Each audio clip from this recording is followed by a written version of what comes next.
everybody, and welcome back to another episode of From BA to Broadway, your premier showbiz education podcast. You know who it is. It's me. It's Mr. Brennan Stefanik, and I am bringing you those general programming reminders. Folks, every Monday we are here with the main episode, and every Friday we are here with our mini-series In the Spotlight. And oh, wow, would you look at that? Today is Friday. I, of course, could not be here alone for this. I could never be here alone. I'm, of course, joined by our Broadway historian, Mr. Daniel J. Sally. Danny, what is going on? Ready for this? You ready for this? Yeah. Wow. You really got that on the microphone in the floor? It's okay. It's okay. It's a black raspberry LaCroix. It's a LaCroix. I'm a LaCroix boy. I love LaCroix. A LaCroix. I got it on myself. Oh my God, you're a mess. You're a mess. Did you get it on your laptop too? It's okay. Are you sure? I didn't. I just watched you wipe it off. Hey, they can only hear us. I'm not going to let you gaslight these listeners. Jeez. Danny, what show are we talking about today? Today we are talking about Les Misérables. Oh my God, such a French show. We have La Croix, we have Les Misérables. Oh. You are holding a baguette and you're about to put it somewhere. Oh my God. Yeah, in the bread box, of course. Yeah, that's what we call it now. We don't want it to get Oh my God. Whoa. Whoa. Oh, God. Someone needs to euthanize us. Anywho. Please. Les Miserables. Danny, tell me about it. This is a beast of an episode, I gotta say. Roar. It's a heavy show. It's a heavy. There's a lot going on. Show. And you know what? I'll say it right now. I meant to look up the pronunciations of these writers, but I don't get paid to be on this podcast, so here we go, baby. Don't tell them that. Les Misérables. Les Misérables is a musical with music by Claude Michael Schoenberg and lyrics by Alain Boublil and Jean-Marc Notel. Wow. Based off of the 1862 novel Les Misérables by Victor Hugo, a classic. Nailed that pronunciation. Yeah, a nice anglicized Christian name, Victor Hugo. Right up your alley. You know what is crazy though? As a, certified musical theater fag who could probably recite Les Mis for you word for word, note for note, I don't know how to pronounce the writers' names. Yeah. Okay, what I'm going to do is a synopsis. I applaud. Buckle in, everyone. Everyone get your notebooks out. I worked really hard to condense as much as I could. Of course. Let me put my reading glasses on. My smoking pipe. So, Les Misérables is an epic following the life of Jean Valjean. The show opens in 1815 France, where he is shown as part of a chain gang of prison labor, where he's been for the past 19 years for stealing a loaf of bread. He is prisoner 24601 and see him be paroled by his prison guard, Javert. He ends up breaking his parole to start his life over, and so then we jump and we join him in 1823, where he is now a wealthy factory owner and a mayor of a small town. And so it's during this time period that we meet Fantine, who is a single mother working in Jean Valjean's factory so that she can support her daughter Cosette, who is currently being raised by innkeepers named the Thénardiers.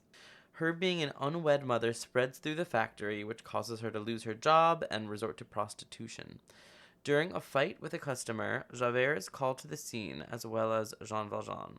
Javert recognizes Jean Valjean for who he is, and Valjean makes a promise to Fantine on her deathbed. I feel like I'm doing like an interpretive poem. And Jean Valjean makes a promise to Fantine while she is on her deathbed to go rescue Cosette and take care of her, while he escapes the town and Javert's clutches. So he finds the inn of the Thénardiers, who are basically a criminal couple who favor their own daughter Éponine over Cosette. And so Jean Valjean rescues Cosette and raises her as his own. We then jump to 1832 Paris, where we are on the verge of a social revolution and we meet student revolutionaries Maris and Enjolras, who are now friends with the grown-up Éponine. The Thénardiers have lost their inn and are now poor and run a street gang. So Marius and Cosette run into each other on the street and immediately fall in love at first sight, while Javert has once again found Valjean, and Valjean tells Cosette they must pull up their roots and leave immediately. So now, on the eve of the 1832 Paris uprising, Cosette and Marius part in despair. Enjolras encourages all of Paris to join the revolution. Eponine acknowledges in anguish that Marius will never love her, and Marius is conflicted about whether to follow Cosette or join the uprising. Javert plans to spy on the students as the Thénardiers scheme to profit from the coming violence. Marius decides to stand with his friends, and all anticipate the dawn as Act 1 finishes with the rousing "One Day More." Nice. I love it. Yeah. I was like, while I was writing this, I was like, what's a word to describe One Day More? It's a rousing anthem. Oh my God. And so basically, the revolution begins and pretty much everyone dies, including Javert, who commits suicide when he makes the active decision to let Jean Valjean live. Valjean drags a wounded Marius from the barricade to safety so he can be with Cosette. Valjean confesses everything to Marius and tells him he must flee and to never tell Cosette the truth. Eventually, Jean Valjean is awaiting death at a convent, where Fantine's spirit arrives to tell him he is forgiven and will soon be with God. Valjean gives Cosette a letter confessing everything about himself and Fantine, and as he dies, the spirits of Fantine and Eponine guide him to heaven. Wow. And that's Les Misérables. Did you mention that Eponine dies? I said everyone dies. Oh, okay. Okay. Eponine dies. Yes. Eponine dies. Enjolras dies. Javert dies. I didn't mention Gavroche, the street urchin, but he dies too. Oh, yeah. How could you forget Gavroche? You know what? I was like, how do I... There was no space for him. There's a plucky little kid to have the plucky little kid role. Yeah, and you know what? In a purely meat condensed version of the story, he doesn't have a place. That's true. But I was like, how do I add in Gavroche? Yeah. And I was like, that's going to add in like 5 more sentences. But I feel like that's a pretty good streamlined timeline of events. I'd say so. Of Les Miserables. Do you know Les Mis? I do. I should have asked this at I the start. do know Les Mis. Okay. Yeah. Like, do you know it like of old? Back in my day.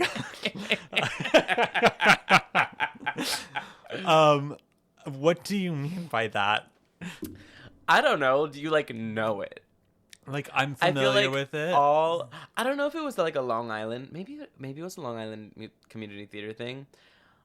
There was like an obsession with Les Mis. Like, I have seen. Okay. I am one of the only people that I grew up doing theater with who's never done a production of Les Mis. Heard. Everyone that I know has done it like 5 times. I have seen a million productions of Les Mis. Mm-hmm. I could do a one-man show. I know that score like the back of my freaking hand, the whole freaking thing. I guess that's what I mean. I can't say I know it, quote, of old. I did discover this later in life. I don't know if I had seen the movie prior to becoming a theater person. Yeah. I don't think I did. I think it was very soon after I started doing theater, but I don't believe that I saw the movie prior to then, because it did come out before that. So I don't know. The Les Mis came up, or the movie came out. The movie Les Mis, because like that was like, it really was like a cultural phenomenon in a weird way. It was. Oh yeah, it was a huge movie at the time. Yeah. So I don't think I really got into it until much later for sure, and then I don't know when I actually started looking like at the music and stuff itself, but I am familiar. We should ask everyone to send in pictures of their high school productions of Les Mis. Oh my God, always. I saw a friend of the pod, Brandon, play Jean Valjean. Whoa. I think everyone's played that part who did theater in high school. Interesting. Except for me. Whoa. Do you want to talk about it? No, I was cast in a production of Les Mis, but I did it to do it. I don't even remember what my school show conflicted. Of course. One of those. I told them no. I told them no. I wasn't cast as Jean Valjean. I would have said yes. Whatever. Okay. So Alain Bublé. So his original uncle of Michael. So the composer. Yeah. His initial idea to adapt Victor Hugo's novel came while he was sitting at a performance of the musical Oliver. Wow. And he said, as soon as the Artful Dodger came on stage, Gavroche came to mind. It was like a blow to the solar plexus. I started seeing all the characters of Victor Hugo's Les Miserables. Valjean, Javert, Gavroche, Cosette, Marius, and Eponine in my mind's eye, laughing, crying, and singing on stage. That's wild that the epicenter of this was Gavroche and he can't even be thrown into a concise plot summary. That's why I was like, I'm going to say the quote. He's not going to be in the synopsis, and if it comes up, I'll just mention who he is real quick. No, but it's legit though, yeah. Yeah, no, That's it is wild. legit. And I can see it though, like the little Alfred Alger on stage. Yeah. And you're like, oh, like a little street urchin, Gavroche from Victor Hugo's Les Mis. And so after working on writing the material for over 2 years, they released a concept album of the score in French in 1980, with the first stage adaptation presented later that year with the same French cast. Whoa. So it was a French production first. Oui, oui.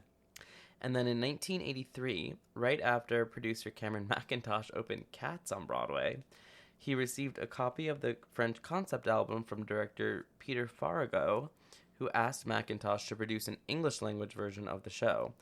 So then, in conjunction with the Royal Shakespeare Company, Mackintosh developed an English-language version which opened in London in 1985. I wonder if Mackintosh could speak French.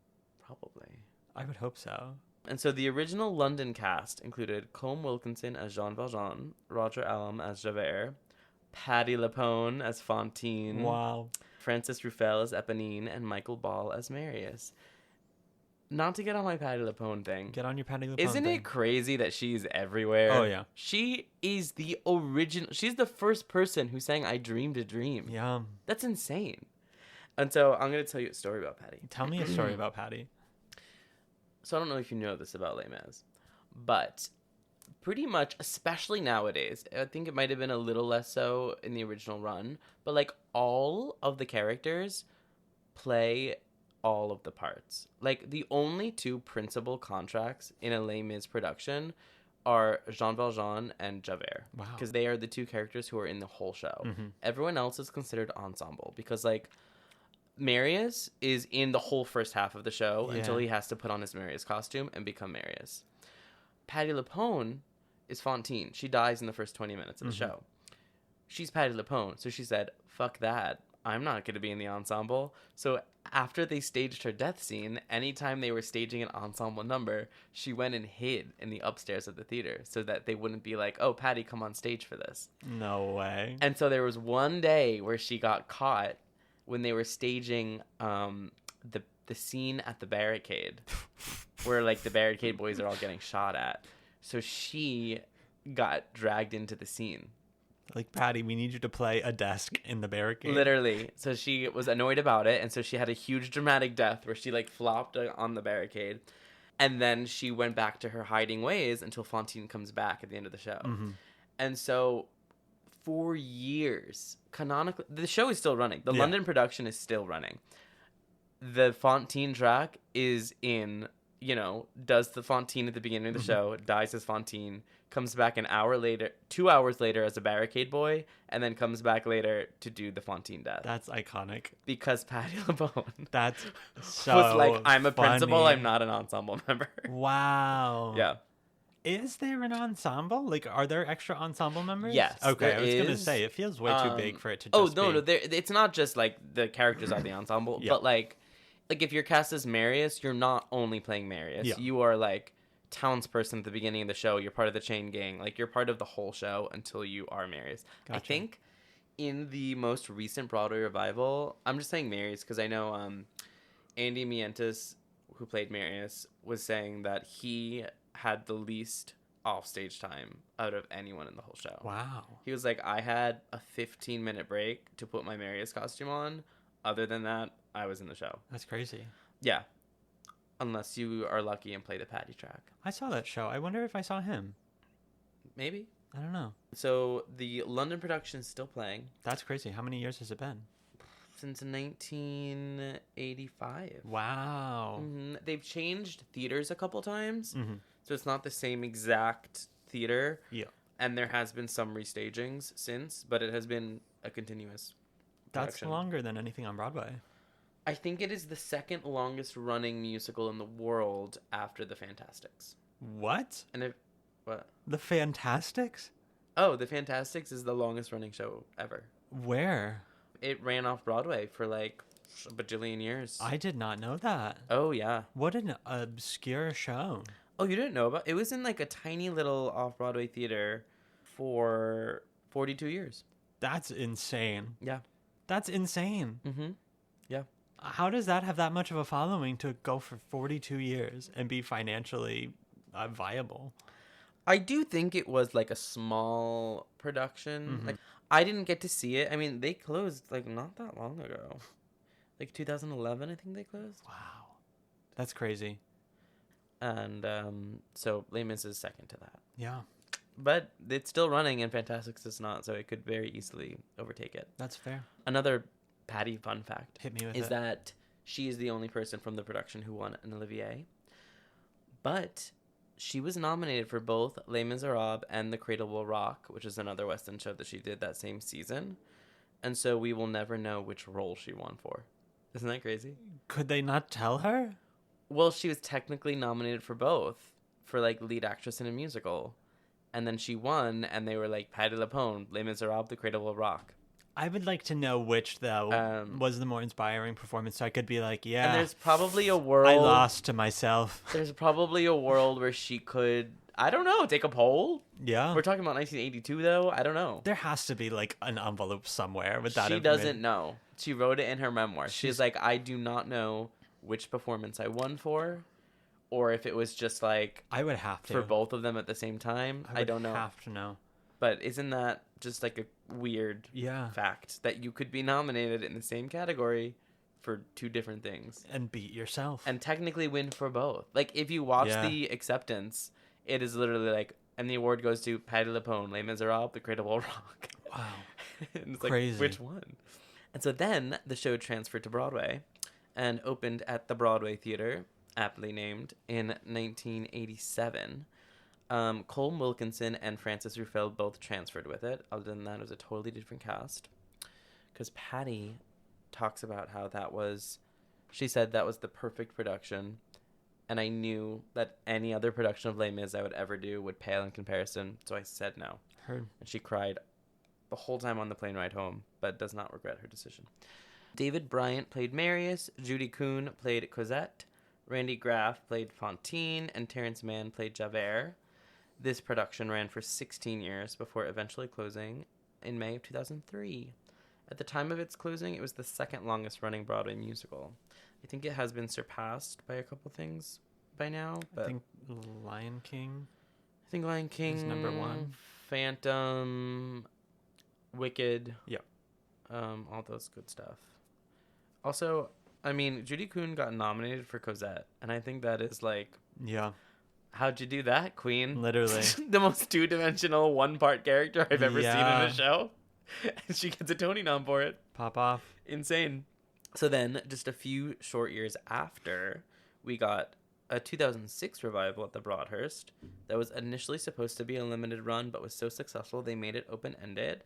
And this cast included Alex Gemignani as Jean Valjean, Norm Lewis as Javert, Daphne Rubin Vega as Fantine. Whoa. Celia Keenan-Bolger as Eponine. Adam Jacobs as Marius.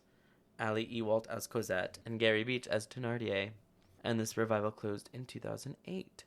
What a cast. Yeah. Like, Celia Keenan-Bolger was Eponine. That's crazy. I saw this revival. I think I saw it in like 2008. Interesting. That was like our family trip. Do you want to know why? Of course. Gavracha's song in the show, like Little People, was like my go-to audition song. Oh my God. When I was like 10. And so like my mom was like, that's your show. Like Les Mis is your show. Yeah. You sing a song from Les Mis. So we all got tickets to go see Les Mis. Wow. And fun fact, the like Gavracha's song is not in the show. Oh no. He sings like a little refrain of it at one point, but like the song was like in an original version of the London production and like cut. So we were all like, what the fuck? Oh. Oh my God. That's rough. But, you know, we still got to watch the 3-hour production. Of course, of course. And also, fun fact about this revival. See, Les Mis is a fun show because it's been around for so long that, like, similar to Wicked, everybody has a Les Mis story. Okay. Like, everyone's been involved. Sutton Foster was a young Sutton Foster was a national tour Eponine. Okay. for this revival. And then they offered her Broadway, and it would be her Broadway debut. And she, at the same time as being offered Broadway Eponine, she was offered to be the understudy for a new musical out of town called Thoroughly Modern Millie. Oh my God. And she said that everybody in her life called her batshit crazy because she was like, I took a chance on the workshop because I had done Eponine for a year and it felt like a step to the side and I want to take a step forward. Yeah. And she turned down Broadway Eponine to go do this random out-of-town understudy gig. Wow. And now she's set in foster because of it. Yeah. That's crazy. Isn't that nuts? Yeah. Mm-hmm. Good for her. But there are some fun little bootlegs of like a 22-year-old Sutton Foster singing on my own. Today, I ran an EPA today, and I had my last person of the day come in, and they were really nervous, and they were like, I haven't done this in so long. They were like, I quit my corporate job last week because Shut up. I couldn't do it anymore. I couldn't do it. Oh my God. This is what I always wanted to do, and last whatever, maybe Wednesday or so, they were like, I put in my 2 weeks, and they said, you know what, just do one. And then they said, can I just leave now? And then they did. And so this was their first audition back in the world of theater. And I was like, I am so proud of you. I was like, I don't know you at all, but like, congratulations. That is really brave. And I'm just really happy that you get to do this now. Oh my God. Yeah. That's great. Truly. What kind of, was it like a high corporate? Yeah, it was a VP position. Shut up. Yeah. Were they like our age? No. Older. Yeah, probably late 30s, early 40s. Wow. And if you're listening to this, I'm still so proud of you. How did the audition go? They came in and they were like, I felt really good. I was like, good, This was you their should. first audition? Yeah. That's wonderful. Are they in the union? Yes. Wow. Yep. That's very, like that's the Jessica Vosk story. Yeah. You know that story? No. No? Do you know who Maybe. Jessica Vosk is? Yes, I do know who Jessica Vosk is. She was a finance bro and like had this like really high paying corporate finance job. Oh, yeah. And she was like, I got to do it. And like quit, Mm-hmm. auditioned. She literally was like, I quit and became a nanny for my former coworkers because I had to still pay rent. Yeah. And look at her now. Yeah. So be realistic about your dreams, but follow them. Oh, for sure. Listen, you need to have your plans in place. You need to be prepared for everything. But yeah. But you know what? I was so excited for her. Look, someone's got to get cast. That's so true. Someone's got to get why cast. Why not you? Why can't it be you? Exactly. EPA, Equity Principal Auditions. Retweet. I listened to your episode yesterday with Brandon about auditions. Mm-hmm. It was very informative. I'm happy. I got a little stressed. Yeah. That's okay. It's a lot. It's a lot It's to a lot to take in. Yep. But you know what? I also love, did I tell you this? I love listening to your episodes with Brandon because it feels like I'm just hanging out with my besties, but I don't have to expend any social energy. Yeah. I just have you guys on at the gym. I'm like, oh, we're all hanging out. Yep. Oh my God. Wow. But I think it was the last episode that he was on. You guys were, I don't remember what it was, but there was like a theater fact that both of you were trying to figure out and you couldn't remember what the answer was. And I was like, you idiot, it's this. Interesting. I might have texted you guys being like, you idiot. Maybe. I don't remember. But anyway, so listen to that episode. It's very good information for auditions. Appreciated. So then we have our 2014 revival. That was actually a Toronto transfer. I didn't know that. Oh. It moved from Toronto to Broadway. Interesting. Here we have Ramin Karimloo as Jean Valjean, Will Swenson as Javert, Casey Levy as Fantine, Nikki M. James as Eponine, and Andy Mientas as Marius. Wow. And this revival lasted for about 2 years and then closed in 2016. Mm-hmm. And I did see this one as well. I saw it, I guess, let's see, it would have had to been, I think 2016.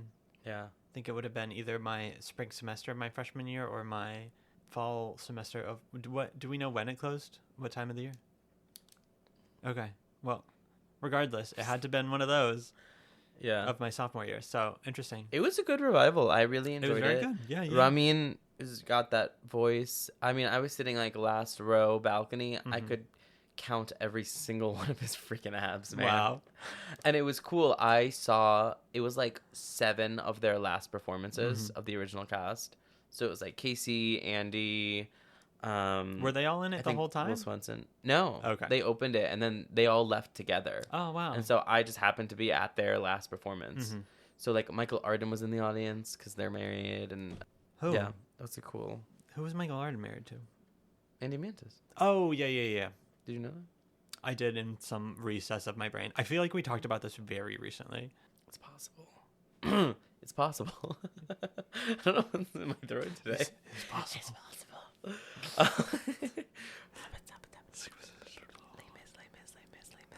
Oui, oui, bonjour.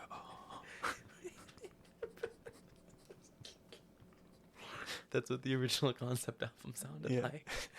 Oui, oui, bonjour. Oui, oui, bonjour. Oh, ha, ha, ha, ha, ha. And oh no. Oh, God. Jean Valjean is like, I'm a faithful 100%. 100%. I'm a faithful 100%. Oh. Javert's like, it's the behavior. You're a traitor. Oh. So So. there are 2 important concert productions that you have to be familiar with that I don't know if you are. I don't think I am. Okay. So we have the 10th anniversary concert. In October of 1995, the show celebrated its 10th anniversary on the West End with a concert at the Royal Albert Hall. Cameron Mackintosh hand-selected the cast, which has become known as the Les Misérables Dreamcast. Wow. If you will.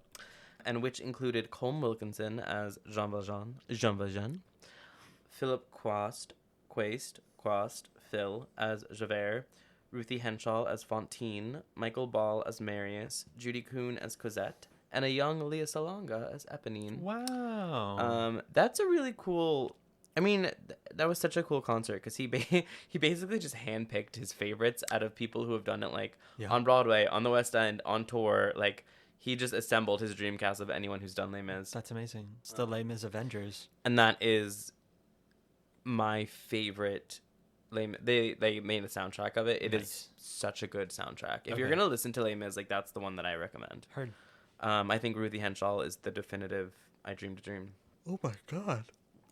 I can't believe you just did that to Patty. I saw Patty sing it live the other night. That's true. You did get to experience that. That was special. How was it? It was special. Nice. You know, you can tell that show means so much to her. Nice. Like, she got choked up talking about it. And she got Aw. choked up singing the song. In a way where it's like, yeah, you're acting and it's a sad song. But, like, I was like, oh, this... Like, you can tell the ones that, like, actually sentimentality mean, like, a lot. Yeah. And, like, not everything does. Because, like, in your 50-year career, like, Of not course. every song is going to hit the same way. Yeah. That's beautiful. So, don't you dare come after my love for Patty again. Okay.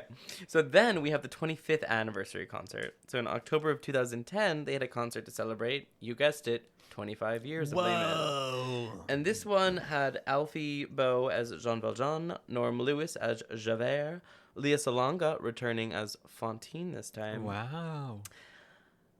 Nick Jonas as Marius. Yeah. Ramin Karimloo as Enjolras, and Samantha Barks as Eponine. Wow. It's also one of those shows where people just, they do it when they're young, and then they slowly graduate to the old parts. Gotcha. So, like, Leah Salonga has played Eponine and Fantine. Judy Kuhn was the original Cosette, came back and did Fantine on Broadway for a long time. Ramin has played, like, all of the Barricade Boys at some point, and then graduated to Jean Valjean, which is kind of cool. Yeah. That is really cool. All right, you don't have to mock me about it. I literally was so genuine about that. You're like, there, you and your... I was being so genuine.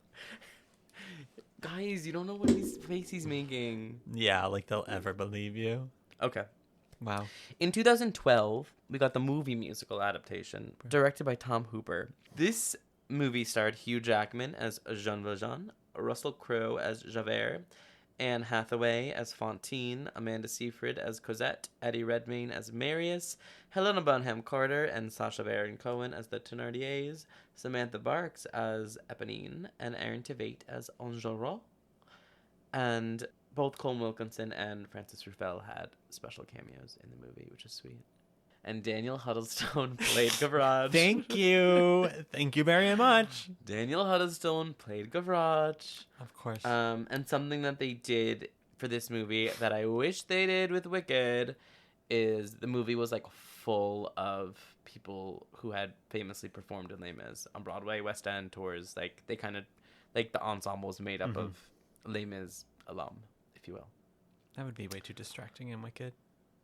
I disagree. Okay. I disagree. Well, they could have had the Les Mis ensemble cameo in the Wicked. Yeah. Well, I mean, that's more part 2. I feel like that's more part 2 coded. I feel like one of these days we're going to get a Lea Salonga Metamorable. Wow. That's crazy. I'd be here for it. Interesting. I love Lea Salonga. Do you not like Lea Salonga? Oh, no, she's great. She's lovely. I didn't know you hated her.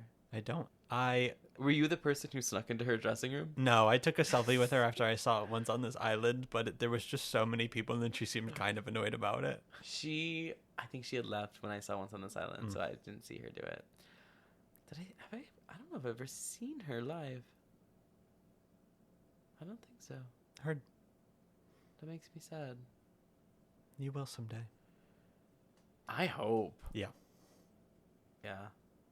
Anyway, I really like, this is controversial. I like the Les Mis movie. I thought it was great. People like to dunk on it. I thought it was a very good adaptation. It's not a perfect movie, I don't think, but I think it's a very solid, that's like a beast. Yeah, yeah. This show is a beast. It is like 3 hours long. It is all sung through. It is heavy as fuck. Cinematically, that's a lot that you have to accomplish. Yeah. I think that Hugh Jackman acted the shit out of the show. Oh, yeah. I didn't love his singing. At the end of the day, when Russell Crowe was in the movie, I can't have any gripes over Hugh Jackman singing. Yeah, that was questionable. Anne Hathaway, no notes, perfection. Of course. Deserved the Oscar. Yep. I've never understood the Anne Hathaway hate train. I'll never get on it. You're my girl, Anne. Never. Anne, you're my girl. You've been since 2004. You've been that girl. Literally, I don't think there's anything that could get me off the Anne Hathaway train unless she became a problematic person, which she never would. It's like, what can't she do? Literally. Her I Dreamed a Dream was just beautiful. Yeah. It was, to win an Oscar with 6 minutes of screen time, mwah. I love her. She governed a kingdom at 16. Like, what a role model, Yeah. Truly. Yeah, wow, yeah. she's so amazing. And it was like with the exception of Russell Crowe. No hate to him. Like, parts apart, and if you get offered that, you're probably going to get offered a lot of money. So it was just the perfect cast. Yeah, it really was. They were great. They were so great. We got our theater girlies in, Samantha Barks and Erin Tveit. Yep. Our West End delegation, our Broadway delegation. Of course. We love it. A happy medium. Yeah. So yeah, I don't know. I recommend the movie. Totally. I think it's also like this is one of is it an operetta technically? Is there any spoken dialogue? Sung through. Baby. Exactly. I think that for a lot of musical theater people, especially when you're new to it, can be a lot to digest. And I think this movie does a really good job as being like a gateway into what Les Mis is. And yeah, Oh, Hundo P. This is definitely one where I wouldn't be like, you have to see the musical first before you see the movie. I honestly think this is a good way to get a better understanding of everything prior to seeing the whole shebang. Yeah. And that's that. You're spitting truth bombs here, left, right, and center. Boom, boom, boom. Oh my God. And I think that was also my first introduction to Eddie Redmayne. Me too. And I loved him. I love him. He's so talented. Here's the thing. I understand what people mean when they say Kermit the Frog. Yeah. It doesn't bother me. But also, Kermit the Frog. Like, who doesn't fuck with Kermit the Frog? If you don't fuck with Kermit the Frog, that's on you. That's more of a reflection of your character than theirs. And their being Kermit and Eddie. Yeah. I just don't care. I thought his Empty Chairs was beautiful. Yeah. I haven't seen that movie. We should watch that movie. We should. I'd be down to watch that. That's a movie that I saw like I mean, you know, we all know from whence I came. I saw that movie like 4 times in theaters. I'm sure you did. I was really. I'm sure you did. That was like a huge gift my parents gave me that year was the DVD. Oh my God. And it's archived now, thank God. But Wow. there's like a cringy Instagram post of like the DVD jacket, and I was like, it's the best present I've ever gotten. Well, And I do need to see that archived it's post. like just the DVD of Les Mis, the musical. Oh man. I went into my archive the other day because I was like, I wonder what is there, and I deleted almost everything from my archive at some point. Why? I guess it was cringy. Mine is like humiliating and so cringy, but I can't ever get rid of it. It's like Heard. the memory is, Yeah. but it hurts to look through it because I'm it's sure. so humiliating. I might have to do an archive. I might need to do a sweep and archive a bunch of stuff. I think I do too. Yeah. I don't think people need to see what my youth was like nowadays. No, I love it though. Keep yours. I mean, you can look at it. I'll let you see the pictures whenever you want. You have a good backlog. You go further than me. Mine is like not. I don't have too many stuff on there. Have you stalked my Instagram? I stalked it like while we were sitting on the couch together. Okay. Like not that long ago. You know, the memory's not there for me, and that's okay. I would like show you a picture and be like, what is this from? Heard. Yeah, beats me. Don't remember it. Anywho, I feel like I don't know when. Well, maybe soon. I feel like the Les Mis revival is coming. I could see that. I don't know if we're ready for it, but I think it's coming, so we should get ready for it. Yeah, that's fair. I mean, there is the tour. I was about to say. There's a big tour that's been going on a couple years now. I just got a breakdown for that today. How thematic.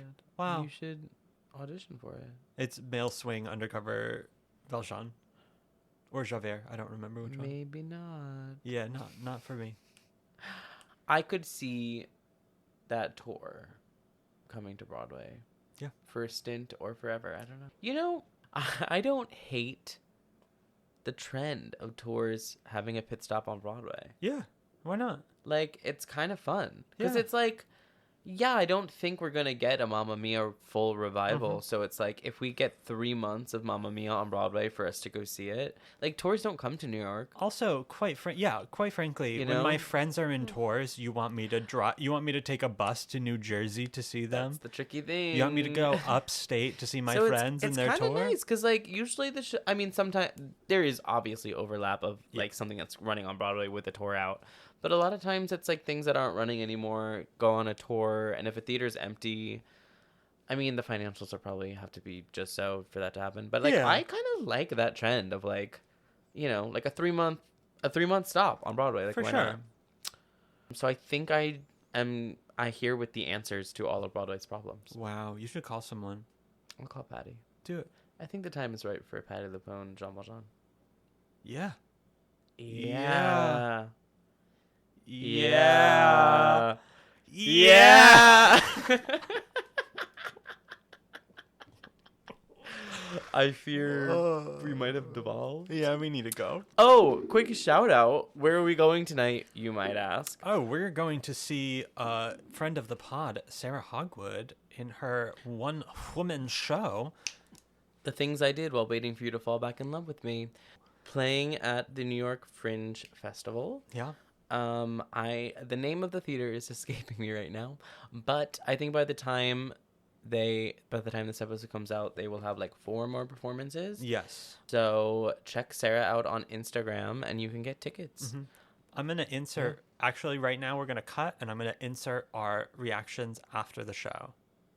Oh, that's good. Y'all, it was so good. I can't even tell you. Oh, we're doing it now? Yeah. Okay. Oh my God. Yeah. Well, you know, like the fun thing for me about the show is that like You've seen its whole life. I've seen its whole life. I've done every reading with her. She is my former roommate and best friend of 10 years, guys. So, you know, like when someone writes a play that is your bestie like that, you're just, you know too much. Yeah. I'm like, I know the genesis of every single line. I know who this is about. I know who this is based off of. I know the parts that I am directly in. Yep. She doesn't say my name.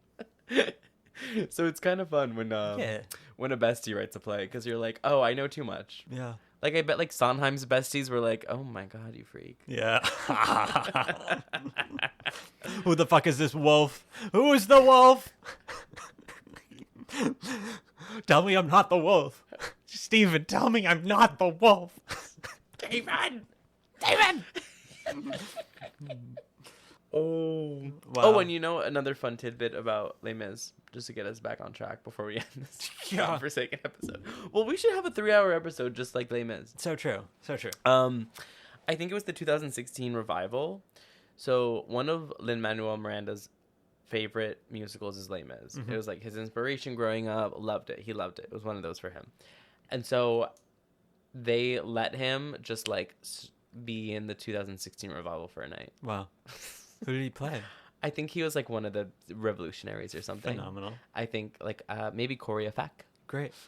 And I think that was like when he was doing Hamilton, 2016. Yeah. And they, they were like, "Oh my god, it's so fun. Come be in Les Mis for a night." And he like got to do it. Of course, in a heartbeat. Are you kidding? Isn't that crazy? Yeah. That rocks. Yeah. So that's our I mean, I feel like there's been multiple fun facts about Les Mis tonight. My god. Most of them surrounding a certain aging diva that we love. Oui. Oui, oui, mon ami. Are we putting songs from this in our book? No. Maybe. I don't know. Why not? Do it. There's not a whole lot of particularly cheery things. No, I think it's very specific material. I think that these... I don't know, though. I think it might be the kind of a case where, like, I bet you in 2000, in 1990, every girl had I Dreamed a Dream in her book. And maybe it's, like, so overdone that it's not done anymore. Mm-hmm. But... I think nowadays... you will not need to bust out a ballad very frequently. I think it'll be very infrequently that you get asked to bust out a ballad, and I don't know if the dread surrounding the Les Mis discography is necessarily... But what if you really identify with Eponine? Always an Eponine, never a Cosette. The solution to that is not Les Mis songs. It is therapy. And you can quote me on that one. I had empty chairs and empty tables in my book for a while. Oh, and same. I was like, eventually I was going through and I was like, I've never used this. B, there is not a single room that I would ever want to bring that in. Do you want to know something even worse? Yeah. In middle school, one of my go-to songs was Stars. Okay. Yeah. And you know what Stars replaced as my go-to song? What was before that in elementary school? Your Gavroche song? No. Oh. Before that. No, it might have been after that. If I Were a Rich Man. And that's so valid. The first professional audition I ever went on as a kid. Yeah. It was to play... It was like a regional production of It's a Wonderful Life. Mm-hmm. And it was to play like the young Bailey kid. Okay. Like a young, cute kid in a Christmas musical. I sang... an a cappella version of If I Were a Rich Man, including the dance. Of course. That's kind of beautiful, just kind of like the lens of a child that could grow up and achieve success. That man was probably like, in 60 years, I bet you'll work. Maybe you will be rich someday. Maybe. Not starting here, though. And it wasn't even like an old soul character. It was like one of the Bailey kids. Wow. Thank God. Well, we folks, love to see it. Yeah, that's Les Mis for you. Les Misérables. Stay miserable. Stay miserable. Folks, if there is a certain show you want to hear us talk about, you can let us know by finding us over on the Patreon. That is patreon.com/BA2Broadway. All of our principal tier Patreon members get to choose the shows that we talk about. So get on over there and let us know. Oh my God. What? Not to interrupt you, but to interrupt you. A fan of the pod sent me the origins of the chocolate Meniere factory. No way. For real? Yes. Oh my God, where is it? Oh, I meant to save it so I could have it prepared. And I was like, what is this? And I was like, oh my God, you're listening to the podcast. Wow. It basically, I can't find the picture. It used to be a chocolate factory. For years, it was a famous chocolate factory. Good. And then they went out of business and it became a theater. I love that. And they just never changed the name. They should do Charlie and the Chocolate Factory there. I wonder if they did. Maybe. They should. It started out in London. That musical started in London. We gotta look into that.